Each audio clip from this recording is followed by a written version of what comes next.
Esto es Kairos al micrófono, el podcast de Kairos Ministerio Juvenil. Kairos Ministerio Juvenil. Mira, Will, siempre yo tengo pendiente que esto no se trata de mí. Tampoco de mí. Esto es Kairos al micrófono. Saludos todos, sean bienvenidos a una entrega más de nuestro episodio, de nuestro podcast Kairos al micrófono. Estamos sumamente contentos después de unos días de pausa porque estábamos trabajando en algo maravilloso llamado Tetelestai, pero ya esa pausa se consumó. Definitivamente es un placer para nosotros poder traer el segundo episodio de nuestra segunda temporada. Bien trabajado, bien batallado, pero estamos aquí. Aquí estamos. Y nada, tenemos un piecito menos vacío, hoy, sí. que es nuestra querida Carla, que está trabajando para alimentarnos mejor. Sí, pero la vamos a tener ahí otra La vez. vamos a tener aquí, exacto, no se ha despedido, no ha renunciado. No la hemos cancelado. Exactamente. Todavía ella está dentro del contrato de la nómina del señor. Así que la veremos próximamente, pero lamentablemente en esta ocasión no nos pudo acompañar, pero tenemos un invitado que... Yo creo que sí. Sí, Muy especial para ella, por sí, cierto. que va a ser como si la tuviéramos a ella aquí. Mira, hipotéticamente hablando, si Jesús tuviera como un partido político, ¿cómo se llamaría? ¿Cómo tú crees que se llamaría un partido político de Jesús? No, ni es que yo no pienso en esas cosas porque yo no veo a Jesús. ¿O tú no crees Así que Jesús pudo haber sido un alto dirigente político? Él- Con su comité de base y todo.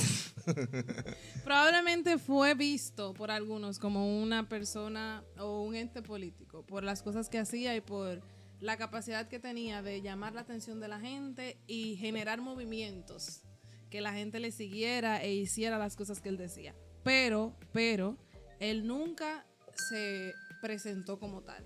Ok. Él tenía una misión yo di que clara. ensayando, di que Victoria, vota 7.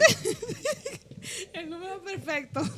No, pero esta pregunta nosotros la subimos y vamos a mencionar dos respuestas que hacen como una contraposición. En una de ellas, uno de nuestros jóvenes respondió diciendo que, o sea, a eso de que si Jesús fue un político en su tiempo, dijo que nada que ver, pero que este tema resulta ser algo muy interesante para debatir y eso lo vamos a ver más adelante. Y otro respondió que podría ser, porque él era un movedor de masas donde quiera que iba. Pero mira, estamos en balance. Sí, Uno yo piensa creo sí, que otro piensa que no. esto demuestra lo importante que es hablar de este tema. Así que vamos a ver. Ya veremos. Este es tu segmento Kairos Conversa. Kairos Conversa. Will, el día de hoy tenemos un tema sumamente interesante. Como decía, estábamos ahorita socializando acerca de Jesús, de que si tuviera un partido político, que cómo sería. Jesús, la persona más magnífica que ha pisado este planeta. Lo vamos a ver en diferentes ámbitos, diferentes puntos de vista, desde el punto de vista religioso, desde el punto de vista social, desde el punto de vista político. Muchas personas pudieran decir, no, pero que Jesús no hacía política. Vamos a ver, porque este tema lo vamos a tratar no solo tú y yo, sino que nosotros tenemos aquí a alguien que nos acompaña en el día de hoy, nuestro hermano Lucas Mercedes Vidó, quien es un líder por siempre y recibió recientemente el alto reconocimiento por su trayectoria en el Ministerio Kairos. La dedicatoria de nuestro Congreso Juvenil. Es un privilegio, es un honor poderle tener aquí con nosotros. Amén. Wow, un honor, de verdad que un privilegio, sinceramente, de verdad, muchachos. No veo tanto en YouTube el podcast, pero sí en Spotify, que es donde soy más habitual. Oye, donde soy ya más yo habitual. estaba casi Ahí. cogiendo la piedra, pero Ahí, mira, salud de abajo del camión. Ahí es donde lo escuchamos porque me da la oportunidad de, mientras manejo, Sí. escuchar sus planteamientos súper interesantes. Ustedes están muy bien, muchachos. De verdad que los felicito. Aprendiendo, como dice nuestro hermano Yamel, estamos Yamel, aprendiendo de nuestro Lucas. hermano Lucas y Stark. Que va. Muy agradecido también con Kairos. De verdad que un honor. Tetelestai fue un congreso increíble, novedoso, sí. increíble y muy particular. Así es que Tetelestai definitivamente tiene una historia aparte. Amén, amén, así es. Definitivamente. Y yo creo, haciendo mención de ese reconocimiento que recibió, nosotros destacamos que siempre se piensa en alguien que uno pueda destacar con una trayectoria relacionada al enfoque como tal que tiene el Congreso. Sí. Estábamos hablando de Jesús, de la consumación, de su sacrificio y demás. Entonces, por eso precisamente consideramos que su persona es ideal también para trazar este tema, que amerita de que nosotros profundicemos, que no es algo superficial, que tenemos que prestar atención porque es algo de calidad y que como cristianos debe ser importante porque es la base del evangelio. Así es. La vida de Jesús, todo lo que él significó para la sociedad y que todo lo de Jesús trasciende, entonces se supone que sigue siendo igual. Y nada, yo creo que tenemos que alimentarnos aquí hoy. Sí, no, pero Yo hoy no voy a tenemos hablar aquí. mucho. No, aquí. Yo no voy a hablar mucho hoy. Como el moreno. Lucas, si tú tienes que presentar rápidamente a Jesús a alguien que no conoce acerca de él, en breves palabras, ¿qué tú dirías acerca de Jesús? Jesús es la persona, siempre voy a decir eso, Jesús es la persona, claro, para aquel que no conoce de Jesús. Jesús es la persona que al mismo tiempo es Dios, pero como persona es la única puerta por la cual puede acceder al Padre. Y pudiera el que está ahí de teólogo diciendo, ¿cómo que como persona la única puerta? Sí, como persona la única puerta, porque para constituirse en puerta, él murió. Entonces, debía morir como persona para que su divinidad, que era la única que podía borrar todos los pecados, hiciera posible que toda la humanidad, esa persona que le estoy presentando a Cristo y toda la humanidad por vía de consecuencia pueda acceder a su salvación. No había otra manera, no la hay, no va a existir. Él se define a sí mismo como la puerta. Nosotros pudiéramos terminar aquí, porque ya con Vámonos. esa definición que Sí, le ha dado vámonos. acerca Vámonos. de Jesús, el que no entendió la grandeza y maravillosidad de Jesús, Sí. pero no nos vamos. O sea, meditar en eso, pensar en eso de forma honesta, o sea, analizar el valor que tiene tener ahora ese acceso a la presencia del Señor a través de Jesús. Óyeme, eso es una divinidad. Tú pensar que antes solo ese sumo sacerdote era como el que más cerca estaba por ese sacrificio que hacía por el pueblo, pero que ahora yo puedo ir directamente donde Él. Con toda libertad. A pedir, a mostrarme, a darle gloria yo de manera directa, porque Él es el único merecedor. Y sin miedo a que suene la campanita de que se Y que quedó. me mate. Gloria a Dios. Definitivamente. Pero Lucas, nosotros no queremos solamente ver a Jesús desde el ámbito del Salvador, sino que nos gustaría saber, porque ahorita estábamos tratando eso, de que si Jesús tuviera un partido político, que cómo sería, cuál sería el nombre, la insignia y demás. ¿Tú crees que Jesús fue un líder político? Yo pienso que la trayectoria de Jesús, su ministerio, de alguna manera impactó en el aspecto político del pueblo de Israel. Hay que recordar la historia que desde hacía 64 años, o sea, 64 años atrás, Pompeyo invadió y conquistó toda la región donde estaba el pueblo hebreo y entonces quedó bajo el dominio romano, ¿verdad? Entonces, en ese contexto y a ese pueblo, sí, Jesús definitivamente impactó por el hecho de que el aspecto de ley, o sea, lo que tenía como lineamiento el pueblo para regirse, se cumplía en Jesús y por vía de consecuencia, entonces, impactaba de manera directa a esas personas.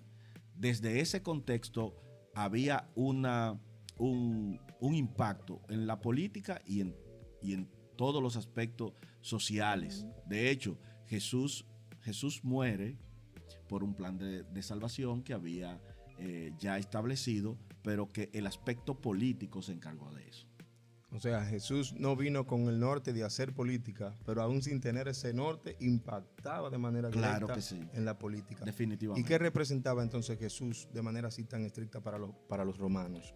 Bueno, es que yo decía que pensando hace un tiempo, entonces decía que cuando se analiza los escritos, la escritura que hay, la literatura acerca de Jesús, no se encuentra fuera de la Biblia mucha escritura de Jesús, y eso tiene una razón de ser. Vamos a ver, uno de los escritores más prolíferos cuando Jesús vivió se llamaba Filo, un escritor romano llamado Filo. Pero a lo largo encontramos a otros como Josefo, entre otros, que eran escritores que se dedicaban a hacer vida literaria en los tiempos de Jesús. Y no hacen mención directa de Jesús porque ellos estaban en Roma, estaban dispersos entre los pueblos conquistados, y definitivamente en el extremo este del imperio romano quedaba una región apartada llamada Galilea, allá. Entonces no había un interés real de que esta persona destacara. Dentro del contexto amplio de la dominación romana, Jesús no fue una persona tan conocida. Y por eso no se destaca dentro de la literatura y los escritos. De hecho, hay muy poca cosa, no solamente de Jesús, sino de mucha gente que destacó que no se escribió de él. Okay.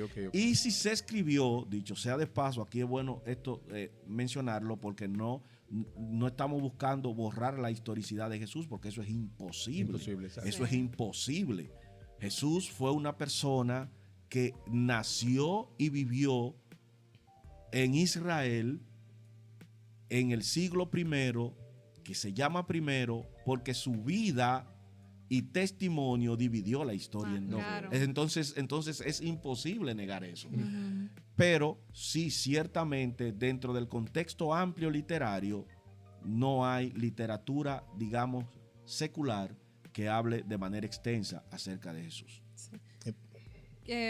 Iba a abundar ahí en esa parte de que aunque se diga que él no fue tan conocido y no existan esos escritos, aún en la actualidad muchas de las vivencias que se dieron por el paso de Jesús aquí en la tierra marcan nuestra vida actual en cuanto a lo político y las decisiones de vida del ser humano.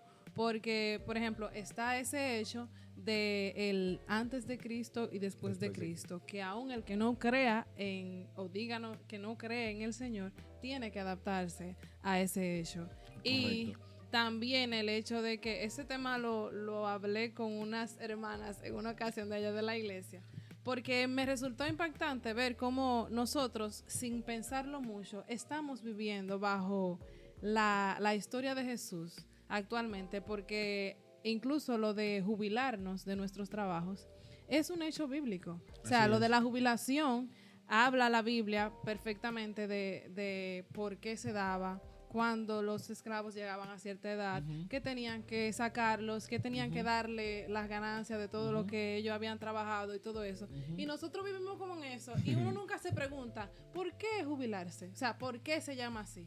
La Biblia habla del jubileo, del año, exacto, de jubileo, en el que la gente celebraba porque, correcto, llegaba su momento de salir. Así es. Entonces, si nos ponemos a pensar, yo sé que hay muchas cosas más que actualmente nosotros vivimos que son productos del paso de la vida de Jesús en la tierra. Es correcto. Y hay algo ahí que debo acotar, porque yo sé que probablemente nosotros que amamos nuestro Salvador, uh-huh, y no es un tema de que yo creo en Jesús porque la Biblia lo dice, uh-huh, y eso es un hecho suficiente para nosotros. Pero más que eso es lo que yo siento en mi corazón al hablar de Jesús, que me da testimonio de Él. Justamente como él lo dejó. Y entonces, en ese contexto, quiero decir lo siguiente. Si bien es cierto esto que hablamos del aspecto histórico, literario de la época de Jesús y los escritores más influyentes romanos, que definitivamente no hablan de él, si eso es un hecho cierto, hay que decir que dentro del contexto de la historia y su ministerio, Jesús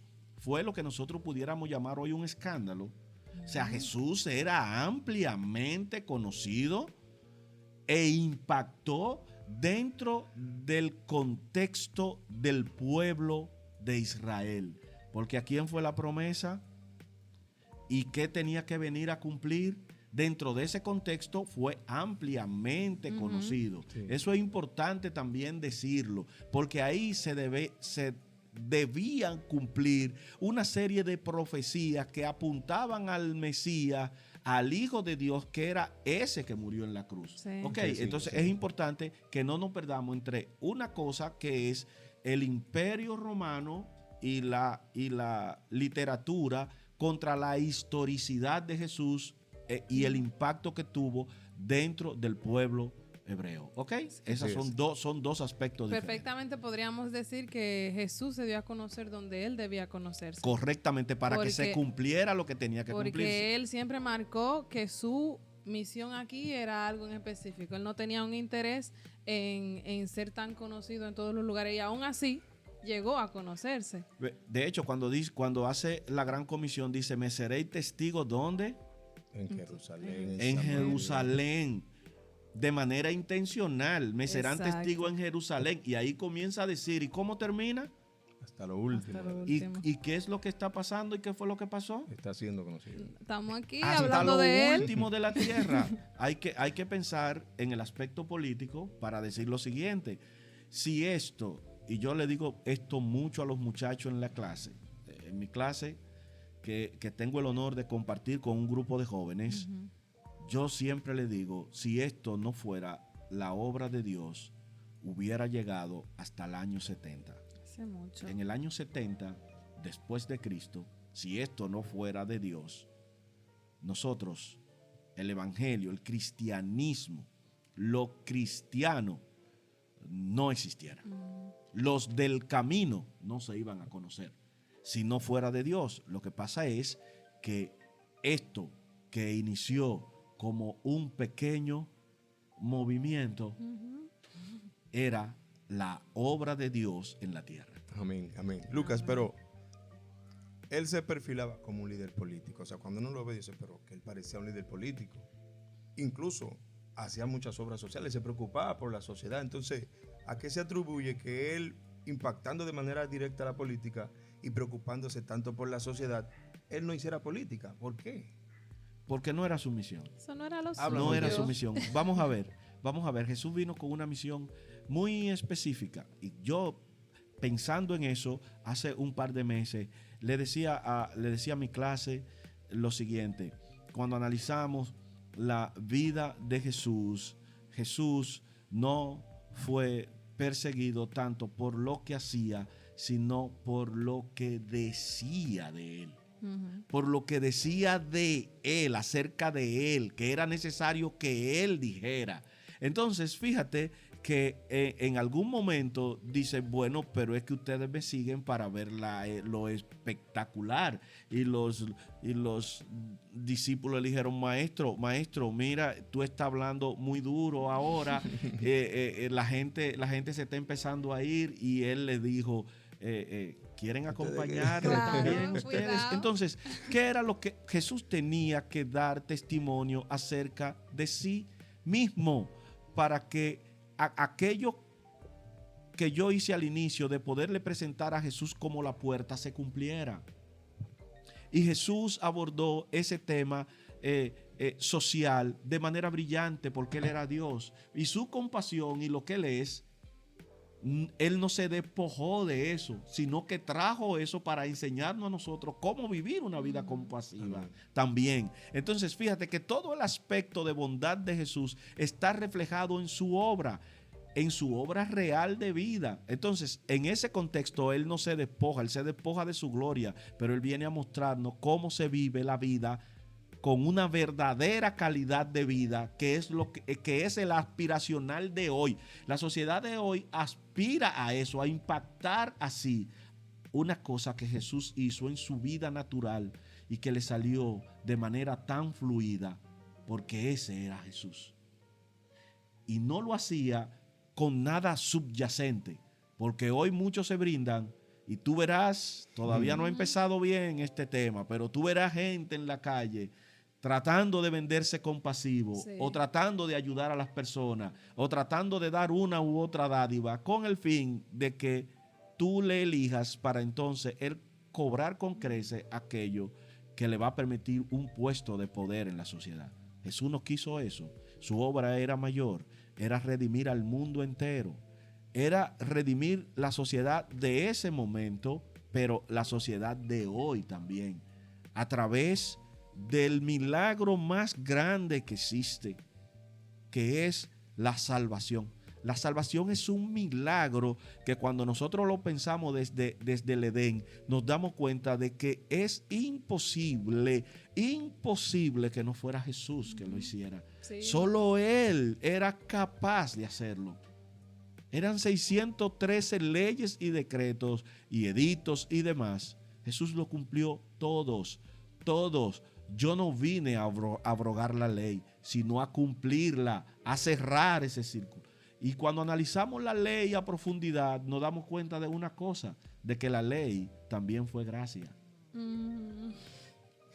Porque sin su favor y su salida, tampoco en la ley iba a haber forma de salvación. Esto es maravilloso, esto es para uno rajarse a dar grito cuando piensa en lo que hizo Jesús. Pensar que Él sin mostrarse como una persona digna y merecedora de gloria, motivaba a la gente a darle toda la gloria. O sea, no Así había es. forma de que tú escucharas a Jesús hablar y que tú no sintieras esa necesidad de volverte loco. Es que tú te pones a pensar, ahora nosotros no vivimos nada de eso. Y a veces uno leyendo o escuchando esas historias, uno se pone a pensar, Dios mío, ¿qué habría hecho yo como Nicodemo, que lo tuvo enfrente de él, a la persona que estaba marcando un antes y un después en todo lo que él había aprendido toda su vida como fariseo? Óyeme, y tenerlo ahí y tener la oportunidad de abrazar a Jesús.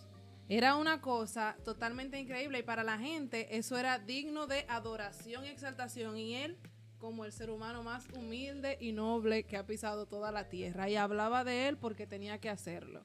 Así es. Pero no. Así es. Gloria a Jesús. Lucas, pero 613 leyes, mandamientos, y él, pero en ningún momento él tuvo la oportunidad de quedar mal ante los demás, violando de alguna forma. Cuando la Biblia dice que Jesús no pecó en el contexto en que vivió. Entonces hay que pensar que Jesús vivió en el contexto de ley. Y si la Biblia dice que no pecó y violar la ley era pecar, entonces Jesús no pecó y por vía de consecuencia nos puso a nosotros un estándar más alto que la ley en sí. Wow. O sea, él viene y habita aquí, impacta de manera directa la política sin proponérselo. Así es. Era una persona que se preocupaba por la sociedad. O sea, tú me estás diciendo, o sea, que él estaba con su cuerpo aquí, pero como que su mente estaba en otro mundo. Bueno, no, él estaba con su cuerpo aquí y con su mente en la obra que el Padre le encomendó. O sea, pudiéramos decir que su reino no estaba enfocado en este mundo. Y él lo dijo así de manera literal. Mi reino no es, porque señores, hay que entender a los discípulos. Nosotros tenemos que ser, digamos, si fuera una de esas gente que sabe mucho, diría, nosotros debemos de ser exegéticos en este punto. Pero No. Como más orgánico. Aplatánalo esto. no, nosotros tenemos que ser más empáticos para entender a los discípulos ahí. Los discípulos no estaban en la misma dirección del maestro en ese punto. Ellos estaban esperando cuando era la redención de la esclavitud que a ellos le tocaba. Cuando es que de alguna manera este líder va a acabar con el yugo que nos tiene Roma. Sí, ¿De ellos acuerdo? estaban atrás de su Ahí era que ellos libertad. estaban. Entonces, Jesús, en ese contexto, dice, mi reino, cuando lo quieren acusar de otras cosas, él dice, mi reino no es de este mundo. Ellos esperaban una liberación física, pero él Física. estaba hablando como una liberación más profunda. Más profunda. Y fíjate que luego que Jesús muere, resucita y nos salva a todos, luego que pasa eso, el reducto, cuando analizamos la historia, y eso es historia secular, es historia, bueno, el que quiera leer de historia puede mirarlo. La gente, Roma comenzó a apretar desde Nerón, que hizo lo que hizo con Roma y demás, pero los gobernantes allá en Jerusalén, en Israel, comenzaron a apretar con tema de impuestos. Había un gobernador después de Pilato, que no se me olvida nunca el nombre porque me resulta bien gracioso. Un gobernador se llamaba Floro. Y no se me olvida el nombre porque como que, wow, qué interesante. Ok, el hecho es que esta persona era una persona como los romanos. Estamos hablando de los romanos del siglo I, por si hay algún italiano por ahí. Los romanos corruptos, porque el imperio que vio Daniel, ¿de qué era? De hierro, ¿verdad? Entonces el hierro se corrompe, se corroe y por más duro que es, se quiebra. Sí. Y eso justamente era el imperio romano, corrupto hasta más no poder. Entonces esta persona comenzó a apretar al pueblo para que le diera más impuestos, para él enviar impuestos a Roma, pero a la misma vez también tener mayores ganancias para sí. Eso a incomodar al pueblo y se da la revuelta judía, que se llamó la primera revuelta judía del año 67, que como todos sabemos, mandaron algunos generales romanos y algunos temas para allá, para el aspecto político, y el pueblo resistió, y eso terminó en el año 73 en esta loma que hizo Herodes en Mesada. Terminó en Mesada, el imperio romano destruyendo todo. El general Tito agarró, hijo de Vespasiano de hecho, entró a la ciudad, rompió todo. De los escritores de la época dicen que Jerusalén quedó de una manera que era imposible que se pensara que alguna vez existió gente. Tito quiso cuidar el templo, de que no lo rompieran el templo, de que no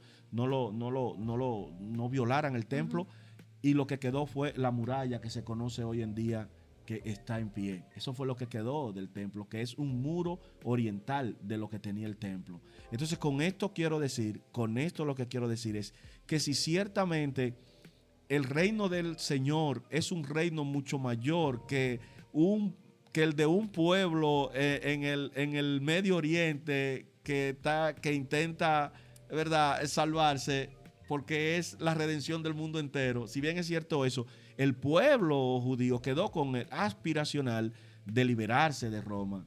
Y miren cómo terminó en el año 70. Wow, grandioso nuestro Cristo. Al tú mencionar así la corrupción de esos romanos y aplicar el yugo y aumentar los impuestos, me llega la historia de Zaqueo, que era un cobrador de impuestos. Y no era para nada famoso, no era para nadie querido. No. De hecho, Jesús recibe mucha crítica cuando se junta con él. Y cuando él escucha hablar de la fama de Jesús, de que pudiera parecer un líder político, pero que ya hemos visto que no era un líder político, que se preocupaba por la sociedad, dice, no, pero hay algo especial, hay algo aún más especial. Yo estoy escuchando que la fama de Jesús se está regando aún más que lo que yo he conocido tradicionalmente como algo político o el interés social de la persona. Y dice la Biblia que incluso cuando él tiene ese encuentro con Jesús, él dice, mira, si yo le he robado a alguien, yo se lo voy a devolver cuadruplicado. O sea que es necesario que nosotros podamos conocer a Jesús, no viéndolo como alguien político, alguien que simplemente se interesa por la sociedad, sino por la liberación mayor que él quería, no de un pueblo específico, no, sino de la humanidad, pero física, no, una libertad espiritual, la liberación de nuestra alma. Wow, qué grandioso. Claro que sí. Y ahora que menciona esto de que él al encontrarse con Jesús quiso devolver todo lo que había quitado. Me trae a la mente el hecho de que no, es imposible que alguien se encuentre con Jesús y no sea transformado. ahí deberíamos pensar en dos cosas. O no se encontró con Jesús y por vía de consecuencia no se transformó. Porque si se encuentra con Jesús, y ahí está a lo largo de la Biblia, el endemoniado gadareno, ¿qué dijo? ¿Por qué vienes a atormentarme? Porque él se encontró con Jesús. Bueno, no lo dijo él, lo dijeron los demonios. Pero ¿cómo terminó? La mujer samaritana, ¿cómo terminó? Y algunos que tuvieron la dicha de solamente tocarle y ser transformado. Es imposible que te encuentres con Jesús y que tu vida siga igual, porque eso no puede ser. Eso no es lo que hay en la palabra de Dios. Eso no es lo que se siente dentro. Lo más grandioso que tiene el Evangelio, lo más grandioso que tiene la obra de gracia de nuestro Señor Jesucristo es que es mucho más que una literatura, y es algo que se siente en lo interno del ser humano, que choca contigo, que no te deja ser igual, que aunque tú quisieras, hay algo que te lo impide. Y es Jesús actuando, es Jesús actuando a través, obviamente, de la persona del Espíritu Santo. Amén, amén, así Yo es. creo que es importante hablar un poco acerca de, como ya se ha mencionado, que Jesús vino y no pecó porque cumplió todas las leyes y demás. Pero también hay unas cuantas cosas, unos hechos que acontecieron que se podrían decir que era como el desafío de Jesús a las normas culturales que estaban Definitivo. instituidas y que impedían que se evidenciara cuál era su misión, como el hecho de ese milagro del paralítico, el día de reposo. Así es. O sea, Jesús no estaba pecando ahí. No. Él estaba demostrando algo que no servía, que Correcto. estaba instituido y que no tenía una razón valiosa de ser. Entonces yo quisiera como que hablemos un poquito de esas cosas que Jesús hizo, porque yo sé que probablemente al decir que Él cumplió todas las leyes, que Él no las rompió ninguna, muchos no podríamos ir a pensar, ajá, y cuando pasó esto, ¿qué fue lo que Él hizo? Es interesante Hay que mirarlo. aclarar ese Sí, punto. es interesante mirarlo. Fíjate que las leyes están puestas por una causa, eso lo sabemos bien. Y en Gálatas dice que cada vez que se hacía sacrificio, apuntaba a lo interno de nosotros diciéndonos, tú lo hiciste mal. Es para que tenga conciencia de que lo hiciste mal, ¿verdad? Y también tenemos que remontarnos porque todo parte desde el principio, ¿verdad? Nada puede partir desde la mitad, es desde el principio. Así son las cosas, correcto. Entonces, si partimos del Edén, nos damos cuenta que la solución de Adán y Eva a su pecado, como ellos la querían arreglar, sin que nadie sufriera, de manera poco eficiente, pero sobre todo tratando con este tema de la culpa de una manera conveniente para ellos, pero no eficiente para ellos. Sí. Hicieron hojas de higuera y se la pusieron. Eso no pasaba nada, porque ahí no había nada, ahí no había sangre, ahí no había nada. Y entonces apareció el Señor y se la complicó. Y le dijo, como ustedes pecaron, yo voy a matar a ese cordero que está ahí. Y ese cordero que está ahí es Cristo.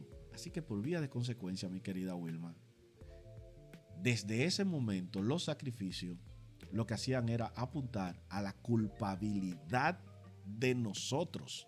Sí. La culpa que nosotros tenemos del pecado. Eso es lo que la gente dice, el pecado original. La gente piensa que el pecado original es... No, el pecado original es la culpa puesta en nosotros desde siempre. Ahí está la culpa. Un bebé cuyos padres no conocen al Señor y que se cría, ¿cuándo es que es pecador? Desde, y va a sonar esto difícil, de la inocencia de un bebé que no sabe si pecó o no va a ser, y sabemos que hay unas tratativas diferentes para el tema, que yo creo así, que yo creo que un bebé que muere no es juzgado, ni condenado, ni nada de eso, sino que hay una tratativa especial. Pero ya él viene marcado con el pecado desde ese. Entonces, ¿por qué Jesús dice el día sábado? Sí, el día sábado. Porque esta persona es más importante que el día. Y él dice, yo soy el dueño. Yo fui quien creé el crono. El crono lo creé yo y lo creé a causa de la persona. Entonces, ¿qué es lo más importante? Lo más importante es la persona. Por vía de consecuencia, hoy él está siendo sanado. Pero él fue un poquito más lejos. Y él dijo, tenemos que cuidarnos porque ¿cuál de ustedes que su buey o su asno cae en un hoyo en día de reposo? Oye el símil de Jesús. No va y lo saca. Claro. No lo ¿Cuál de ustedes? Yo vengo mañana. Entonces, ¿cuánto más a este que lo creé y lo formé yo con mis manos? En el sentido más profundo de la explicación, ¿verdad? Entonces, si bien es cierto que Jesús está haciendo obra milagrosa, obra extraordinaria, obra fuera del molde, en un día que era de descanso, lo está haciendo a causa de la persona, que es la verdadera preocupación que tiene Jesús en su ministerio. Wow. Mira, Lucas, ¿y cuáles recursos utilizó Jesús para juzgar a la gente? Para juzgarlo. Sí, ¿cómo? ¿Había alguna manera en la cual Jesús juzgara simplemente a la gente? Yo creo que Jesús lo que más hacía era la tratativa de llevar a esa persona a la conciencia. Fíjate algo, que al final del día, y por obra y gracia, y es de verdad, no se rían, y por obra y gracia del Espíritu Santo lo tenemos hoy, porque de hecho hay cosas que hago yo o que haces tú que para ti o para mí están bien, pero hay algo interno dentro de nosotros que nos dice, no, tú no puedes hacer eso. Y es la corrección divina. Amén. Es la corrección interna. Entonces Jesús apelaba mucho a esto. Perdón. Y para eso, hay un aspecto de la vida de Jesús que yo no sé si ustedes lo tienen, yo creo que no lo vi por ahí. Hay un aspecto de la vida de Jesús que es fundamental y que fue clave para lo que hoy tenemos. Claro, no quiero decir, aparte del Espíritu Santo de Dios que Él dejó, ok, aparte de eso. Y era cómo Jesús, qué recursos tenía Jesús para tratar con la gente. ¿Cuáles recursos usaba? Imagínense a la persona, yo como que me da hasta apuro decir que Jesús era inteligente, porque qué falta de respeto es esa. O sea, imagínense a la persona más brillante que hay hablando en sus términos técnicos. Eso sería imposible de entender, ¿verdad? De pronto, si nos sentamos aquí con alguien que diseñó el James Webb, el telescopio, ¿verdad? Y lo estamos entrevistando para que nos hable de cómo teológicamente él a través del telescopio hace sentido con el salmo que dice que los cielos cuentan, y él quiere explicarnos eso de manera técnica. Probablemente dé una muy buena explicación, pero nosotros no lo entenderíamos porque es muy técnico. Sí. Entonces Jesús, tratando de explicarle la necesidad que ellos tenían de un Salvador más allá de los pactos y de las leyes, era cómo él comunicaba ese mensaje. Es una cosa que a mí me impacta de Jesús, cómo él comunica el mensaje que te va a llevar a conciencia. Cómo él lo hace. Y él usaba los elementos que la persona conocía para, partiendo desde ese elemento, tú pudieras entender cuál era el mensaje que él tenía.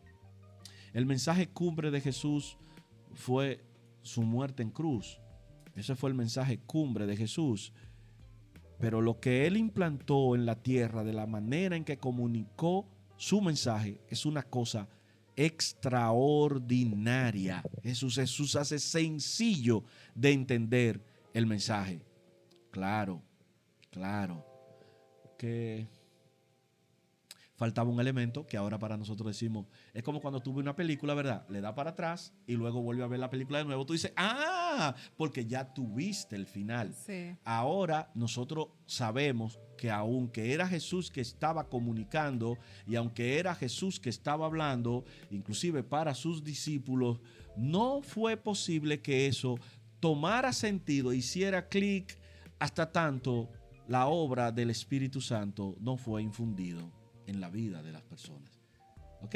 Entonces, hace sentido cuando todo esto que tenemos hace clic con la infusión del Espíritu Santo de Dios en la vida de la gente, que es Dios, que Él da testimonio a Jesús. ¿De acuerdo? Entonces, por eso es que nosotros sentimos como que si tuvieran una varita, al menos yo me siento así. A veces cuando yo me quiero salir del carril, del riel, que es a cada rato, siento un fuetazo. Ok, entonces ese es Jesús diciéndome, Por ahí no. yo no enseñé así. Eso no es lo que va. O sea que Jesús no vino cuando crece su ministerio a juzgar, vino a llevar a la gente Correcto. a tener una conciencia de cómo estaba, pero no a dejarlo solamente ahí. Piensa en esto, Nisby.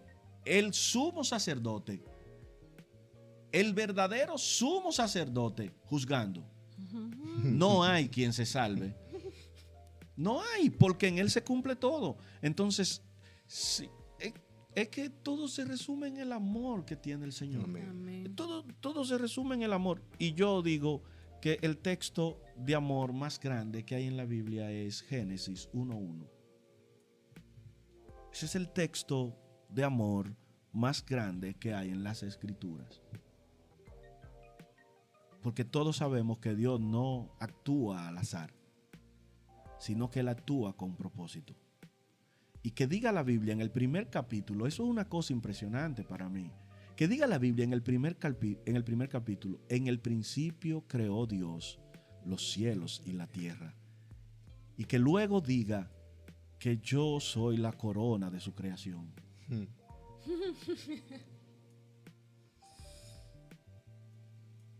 ¿Cuál es el amor más grande que crear los cielos y la tierra para que yo la habitara? Lo único que yo la dañé. Porque Y aún así su amor se mantiene.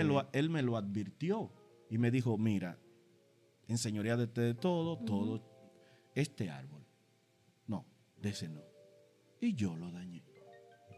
Nosotros lo dañamos. Y por eso hay muchas cosas que no se entienden hoy, como ¿cómo Dios, un Dios tan amoroso y tan bueno, puede mandar gente al infierno? ¿De qué tú estás hablando? Si Él te dijo que el día que comiera del árbol iba a morir y tuvo misericordia. Y es más, creó vía para que tú te salvaras. Y tú estás juzgando porque Él de manera justa decide que si tú no haces lo que debe hacer, irte al infierno. Y tú lo estás acusando de injusticia todavía. Yo no quisiera decirlo, pero voy a decir como Gustavo. Barbarazo. Qué maravilloso nuestro Jesús. No vino con un enfoque político, impactó en la política. Así es. Se preocupó en gran manera por la sociedad, de manera genuina. Así es. Vino con un enfoque. Es que hablar de Jesús es al mismo tiempo como complejo en el sentido de que uno se queda corto.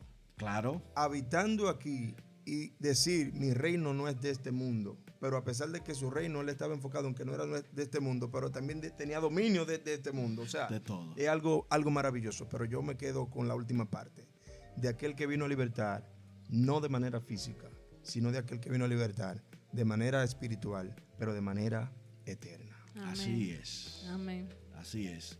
Yo pienso que hablar de Jesús y servir a Jesús es por eso la Biblia es tan buena, que dice tenemos este tesoro en vaso de barro, porque cuando pensamos a quién le servimos y lo que eso significa y lo que se hizo y quién lo hizo, y que eso puede darnos testimonio dentro de nosotros, no se puede decir la palabra es un orgullo, ¿verdad? Pero es un privilegio servirle a Dios. Amén. Amén. Servir a Jesús. Amén. Eso es así de verdad. Yo lo siento así. Él dijo, yo soy el camino, la verdad y la vida. Y nadie tiene acceso al Padre si no es a través de Él. Eso es así. Amén. Eso es así.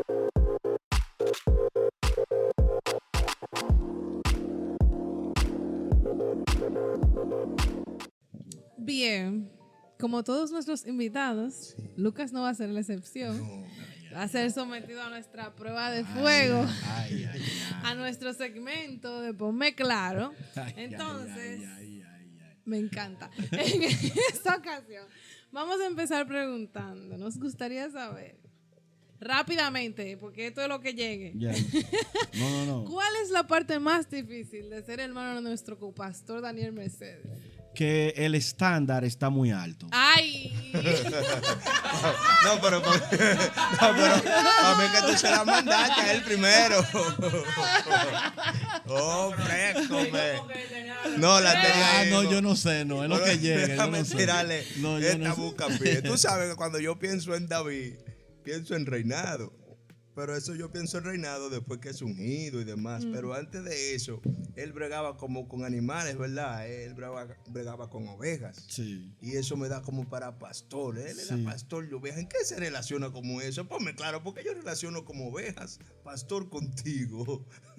¡Ay! Ah, bueno, no, mira, de verdad que la Biblia habla de que la persona, óyeme bien, la persona, Lo está guiando, el ¿eh? hombre, no, es que ustedes me tienen confundido.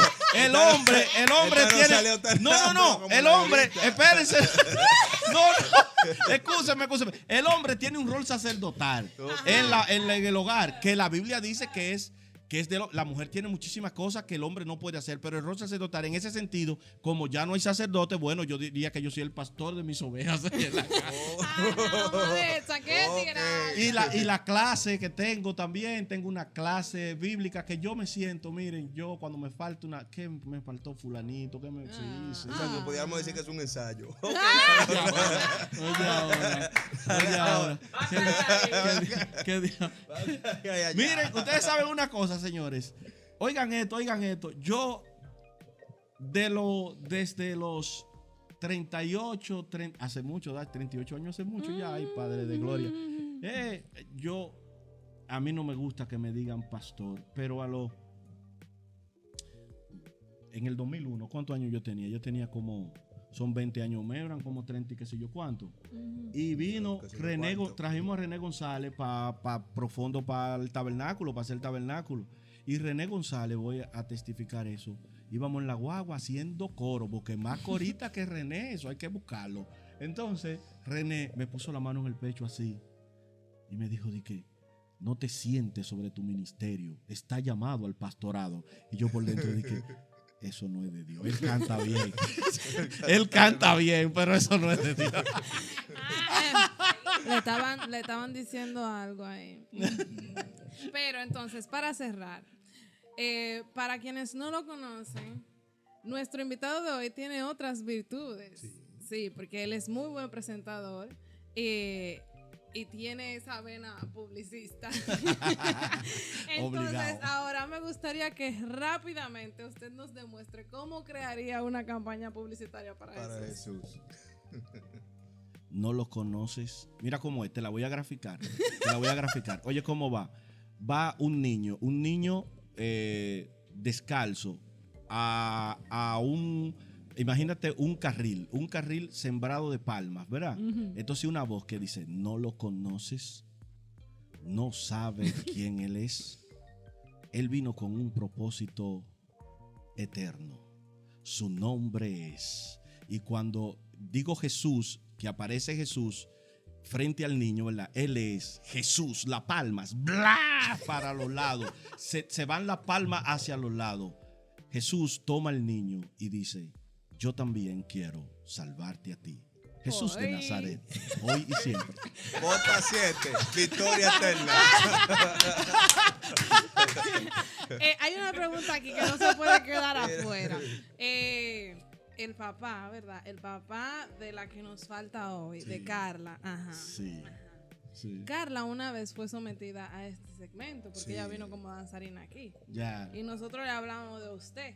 ya. Entonces ahora lo tenemos a usted Sí, para le hicimos una preguntarle preguntilla directamente. ahí. Ajá. Nosotros le tiramos una indirecta a él. Claro, claro. Usted sabe que él es pastor de muchas ovejas, de las ovejas de su casa, pero todas las ovejas de su casa son princesas. O sea, que él No soy pastor de varones.